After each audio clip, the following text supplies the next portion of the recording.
top 10 characters for the month of July 2022. And before we get started this video, I want to give a shout out to everyone that came out last month and liked the video. Thank you very much for liking the video, because this is always one of my most liked videos and most fun video to make. Now let's get to the list. It's not in any particular order, but it's no coincidence that we're going to talk about Morgan Le Fay first, because she is the best, and absolutely the Darkhold team is the dominant team in multiple game modes. We're talking Arena, War, on and on and on, Crucible. They are something. Super pesky berry mechanic. They have hard counters written into the kits to things like Eternals and also Infinity Watch. She herself has not only ability block on her ultimate ability, but this time warp mechanic where on paper this looks kind of weird, where it basically drops the turn meter all to 0 for the entire team. But because the other team usually has slow and this team has speed up, it's basically you're getting an extra turn.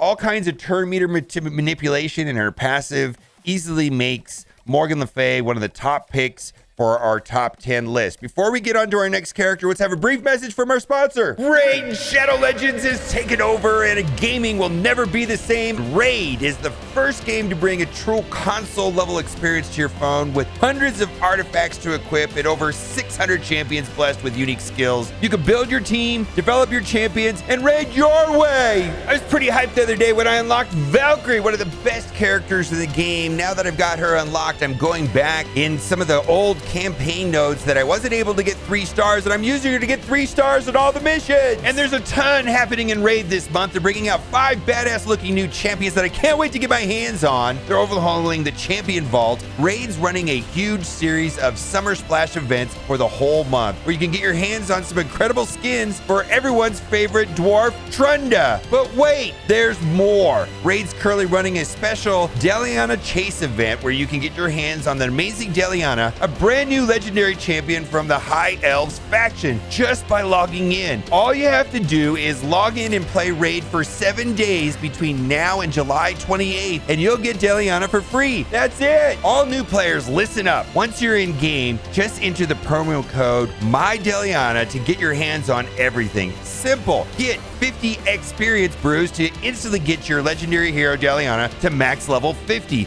as well as a ton of silver. The promo code with bonus is available only for new players. This is the best time to get started in Raid. If you click my link in the description or scan my QR code here on the screen, you'll get unique bonuses worth $30. We're talking a free epic champion, Vergis, 200k silver, 1 energy refill and 1 EXP boost, and 1 ancient shard so you can summon awesome champions as soon as you get in game. All this treasure will be waiting for you here, and it's that easy. Just click on the link in the description and I'll see you in game. The next character we're going to talk about is Omega Red, and Omega Red is here because they represent the Apex War team. They absolutely wreck nerds. Weapon X is bonkers, and Omega Red himself is quite an amazing plug and play character. 2 of his abilities have ability block, but the one that I really like is his ultimate ability, where it flips all positive effects to negative effects and does monstrous damage. His special has a 3-turn cooldown and is going off all the time, making him inviolable in multiple game modes. And his basic attack has Hellsteel. Love Omega Red.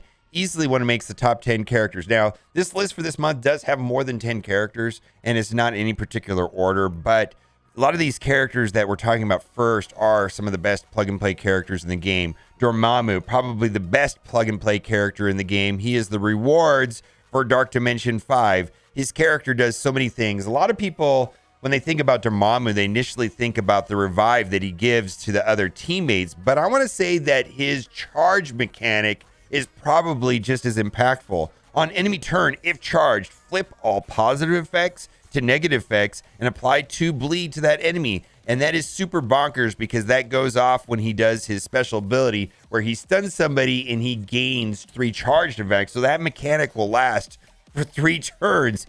And and depending on the game mode, this will carry from round to round. And if your Dormammu has charge when you go into battle, that means you're starting off with your positive effects getting messed with and getting bleed. Dormammu, easily one of the best characters in the game. Dark Dimension is 5 is very challenging and not a lot of people have finished it, but I want to say if you are working on it and you're wondering if he is worth it, I want to say he's absolutely worth it. And he was absolutely quite impressive in the Scourge event to get Rogue. Next on the list is Emma Frost. Now, she's probably on the bottom part of this list, but she's also going to be one of the oldest characters in this list. A lot of the characters in this list are relatively current, but Emma Frost continues to be a top 10 character in my opinion, mostly because of her ability that says apply minus 10% speed to all enemies. This is absolutely amazing. This is a turn-based game, and speed bar and turn meter manipulation is absolutely king alpha stat when it comes to turn-based games, and this keeps her relevant. Also, her kit largely is useful in most situations. Right here, she has the ability to cleanse the negative effects off your team and apply slow to other team, almost always useful. Then also turn the tables, basically mind controls the target, the two characters with the most damage. So this means that this ability will scale as power creep continues on and on in this game, and she applies blind. So her kit has proven to be one of the most future-proof, power creep-proof kits, characters that we've had in the game for a long time. I use her every single day.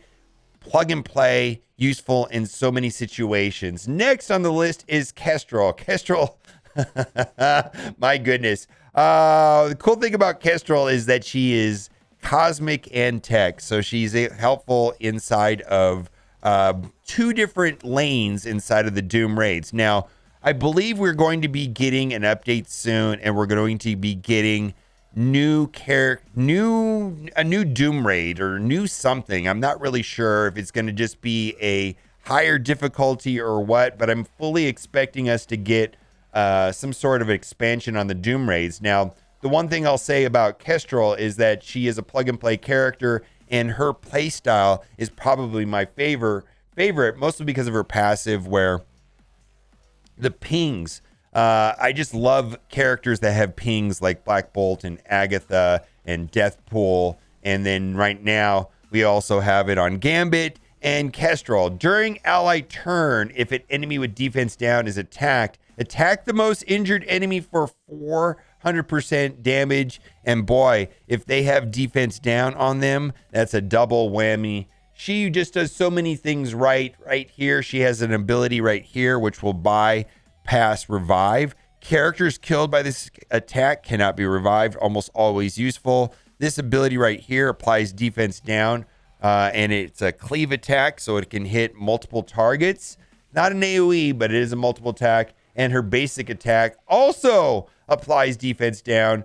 She's also was the first character that was basically introduced in Marvel Strike Force. She is kind of like the Marvel Strike Force character.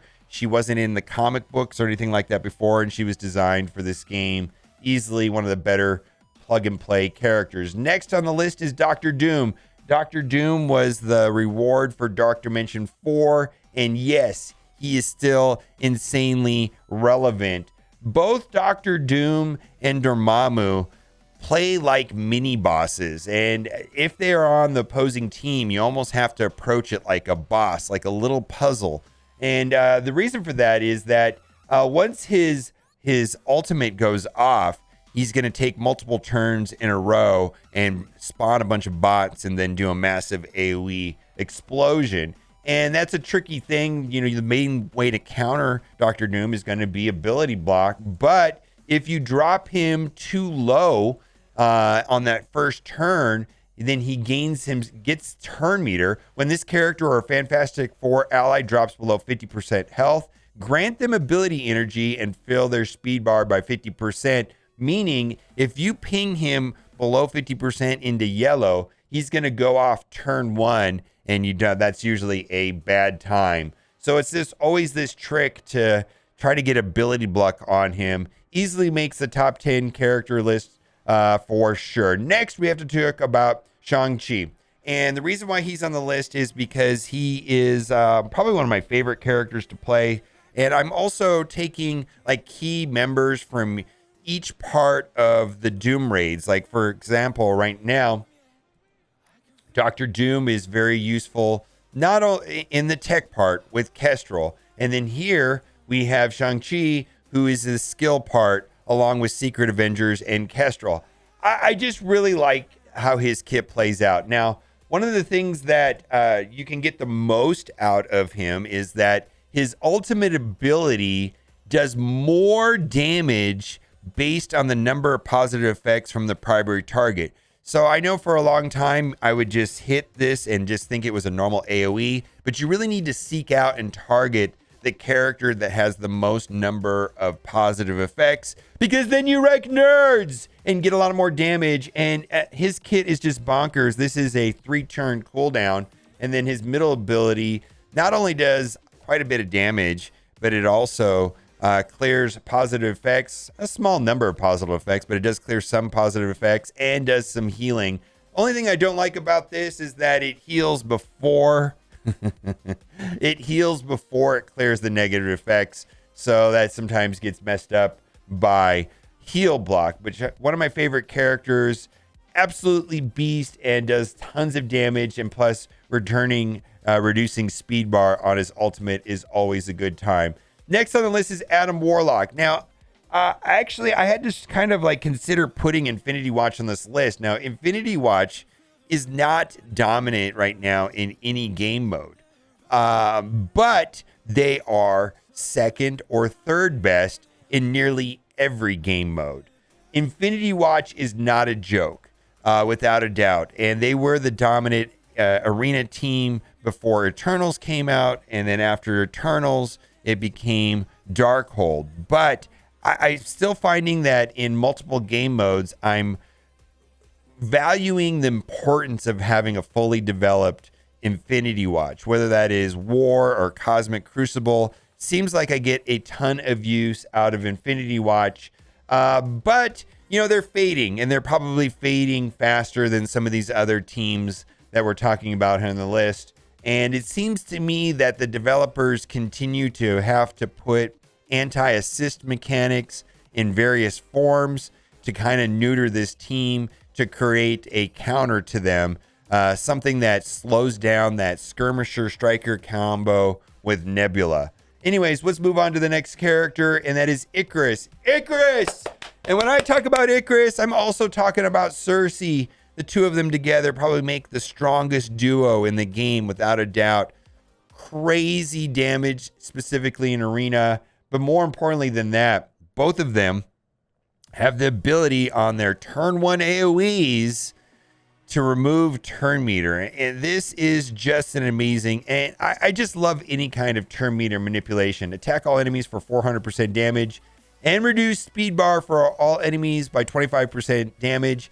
And when you're playing against an Icarus and you see him jump up there and you know he's going to do an AoE, I mean, you just like duck and cover. You're like, oh no. And then if he gets a kill, he does it again. It's just, dude, they're so amazing, nearly broken. And they're a pair, but they're just an amazing plug and play pair.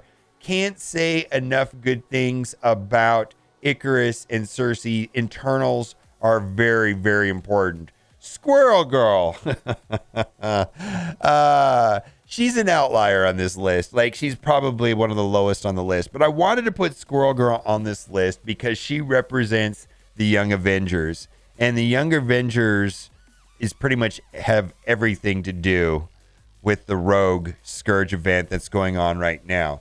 Also, I'm finding Young Avengers are very useful on defense in war. And they're also amazing in multiple other game modes, whether that is Tower or Cosmic Crucible. I'm using them currently on offense in Cosmic Crucible. So I feel like it's a good value, and I feel like it would... I have to at least mention Squirrel Girl and the Young Avengers team, even if she's not necessarily supposed to be a top 10 character, but the team is worth mentioning, and they are important. Same story here with Ghost Spider. Ghost Spider, though, that is very dominant in raids. and they pretty much wreck nerds on the bio lane. But also, they were vital for nodes 5 and 10 on the Morgan Le Fay event, and where just like Squirrel Girl is the dominant characters with the Young Avengers on nodes 5 and 10 for the Rogue event. Same is true for Ghost Spider and Web Warriors inside of the Morgan Le Fay event. Now, they have this crazy dodge mechanic, so typically they're put on defense inside of War.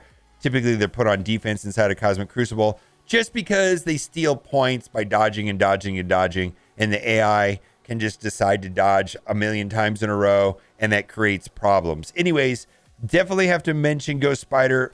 The one thing that kind of makes me sad about this team is that most of the bonuses that make them really good are raid specific, and without a doubt, they are over the top good inside of raids. Jubilee. Also, I wanted to put Jubilee on this list just to mention that they are the best team to be used inside of the raids, and astonishing X-Men's for the Doom mutant nodes. Now, I'm wondering how important they are going to be going forward, and if I was to be not so optimistic about any one character on this list, that might be Jubilee. I did take her into Dark Dimension 5, and I found that she was very useful there. I mean, there's so many good things that she does.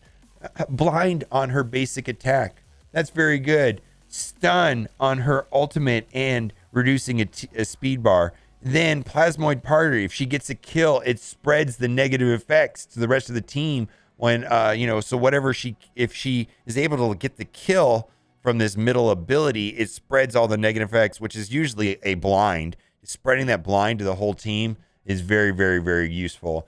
So I did want to mention Jubilee. I'm waiting to see what is going to happen in the next couple of patches when it comes to raids. I think things will be changing, and I'm sure they're going to want us to develop new teams, or more importantly, they're going to sell us new teams. Create a problem, sell a solution. And they're going to create a problem, which is a new raids, which are going to be difficult, and they're going to sell us some sort of solution to solve that problem, is going to be their business plan. Lastly on the list is Rogue. And even at 3 yellow stars, 0 red stars, she is highly viable in Arena right now, alongside Eternals, Emma, Morgan Le Fay. My goodness, she's just crazy good. Yes, she definitely needs this T4. She needs all the T4s. Right now, I'm running Skirmisher on her, but I think most people are going to run Striker on her. I might switch her to Striker, but right now I'm wanting to land negative effects and the resistance on some of the teams that I'm playing against.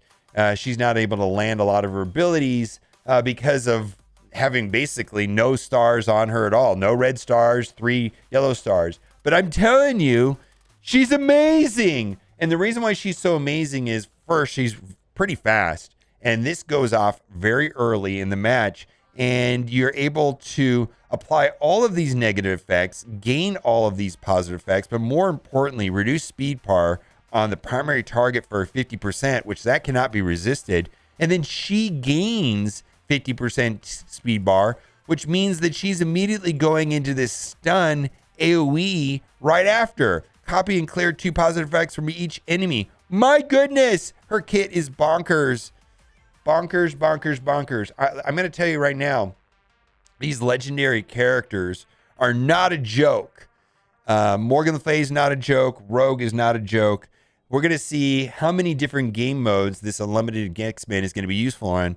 Of course, it's tagged to be very good in Cosmic Crucible, but I suspect they're going to be good in many other game modes. All right, let me know what you think. Did I miss any characters that you think I should have put on the list? And as always, thanks for watching, and keep on gaming.